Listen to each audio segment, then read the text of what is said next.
right, hi. So this is video number 2. This is just calculating residuals. Again, um, we estimated before, we kind of looked at it just to get the idea of what a residual was. It's just that distance from the line of best fit to the actual plot on the scatter plot. Some are closer, some are further away. But today we're going to get an actual answer, an exact answer, and we're all going to get the same one.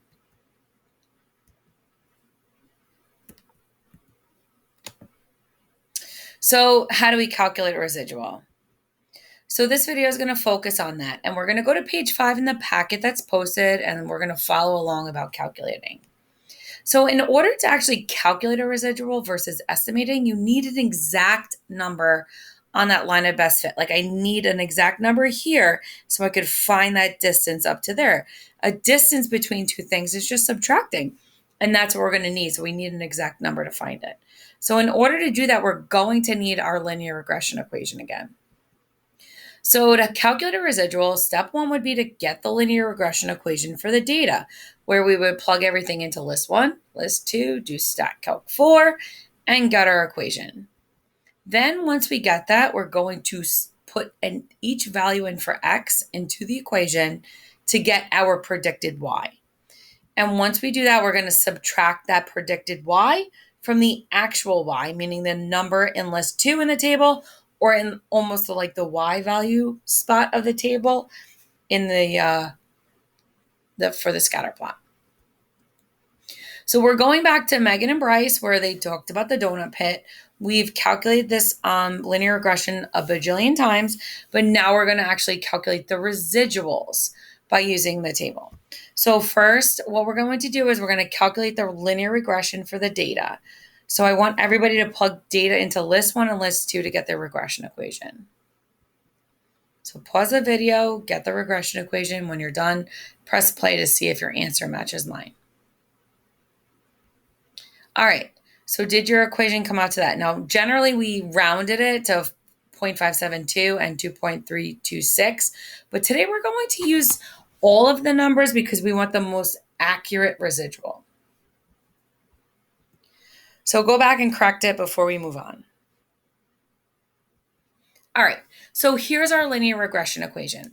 What we're going to do is we're going to take the t, which is our x, and we're going to plug it in for this x, and we're going to calculate that value, and we're going to put that in as our predicted value. So we're going to put 1 in. We're going to calculate in the calculator, and everybody should get 2.89735897. Put that in the table, and now we're going to do the same thing for 2. We're going to get 3.469114219. Put that in the table.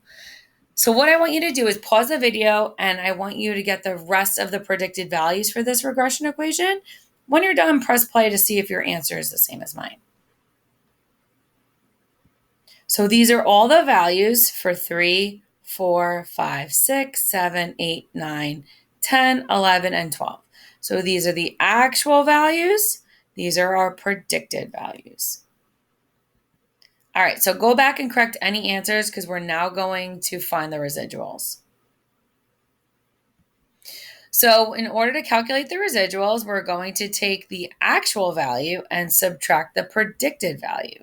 So you're just going to subtract 3 minus 2.8743578, and you should get 0.10564103.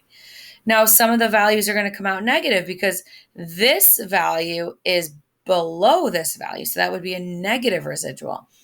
And this value is also below that. So you're going to get some negatives and some positives because the line is running through those points. Some points are above the line and some points are below the line. So when we calculate this residual, you should get negative 0.969114219. So what I want you to do is pause the video, and I want you to calculate the rest of the residuals. When you're done, press play to see if your answers are the same as mine. If your answer is the same as mine. All right, these are all the residuals I got. So pause the video, make sure you get that in your table. So what I want you to do is go to page 6 and 7. Today we're just calculating. So I want you to work on task 1 and the extra. And when you're done, you could check your answers with the answer key. And that will be done with calculating the residuals. The next video is going to actually be interpreting the residuals, which is actually what the Regents talks about. Okay? So good luck and ask me questions if you have any problems.